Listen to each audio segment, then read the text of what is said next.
Aéroport Maya Maya ce dimanche 14 novembre, ciel brumeux, la cohue devant une marée humaine.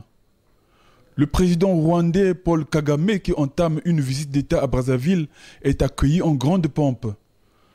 Quelques dispositions protocolaires bien huilées. Le président Denis Sassou Nguesso et son homologue Paul Kagame se sont ensuite rendus au Palais du Peuple. Outre les entrevues en tête-à-tête que les deux chefs d'État ont eues, les délégations rwandaises et congolaises ont eu des séances de travail. À cet effet, elles ont passé en revue les différents domaines de coopération.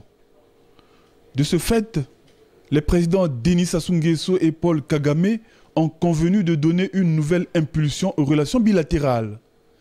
Ils ont en outre décidé d'élargir le cadre général de coopération. À cet effet, ils se sont accordés à mettre le cap dans un premier temps sur 8 domaines prioritaires. Il s'agit entre autres du transport aérien, du commerce, de la culture, de l'agriculture, de l'élevage, du transport. Les autres domaines de la coopération feront l'objet d'une exploitation progressive, comme en témoigne le communiqué final sanctionnant cette visite d'État. Les deux chefs d'État ont-ils décidé de tenir la deuxième session de la Grande Commission mixte de coopération à Kigali au cours du premier semestre de l'année 2011, au plus tôt au mois d'avril 2011 et au plus tard au mois de juin de la même année.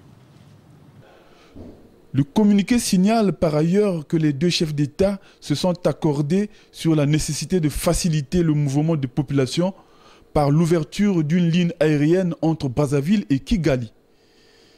Il est également question d'accroître les flux des élevages commerciaux. Loin s'en faut, la possibilité d'ouverture d'une ligne aérienne cargo entre Pointe-Noire et Kigali permettra l'importation et l'exportation des produits à partir de Pointe-Noire.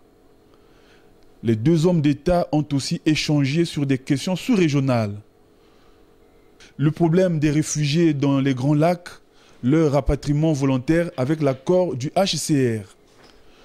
Sur le plan régional, ils ont salué la normalisation des relations entre le Tchad et le Soudan. La coopération engagée pour favoriser un règlement pacifique de la crise du Darfour est également passée au peigne fin. Sur l'échiquier international, ils ont aussi émis le souhait d'un débat soutenu par les États africains.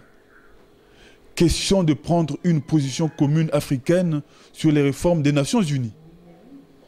Cerise sur le gâteau, quelques heures avant ce retour, le président rwandais Paul Kagame s'est adressé au Parlement réuni en congrès.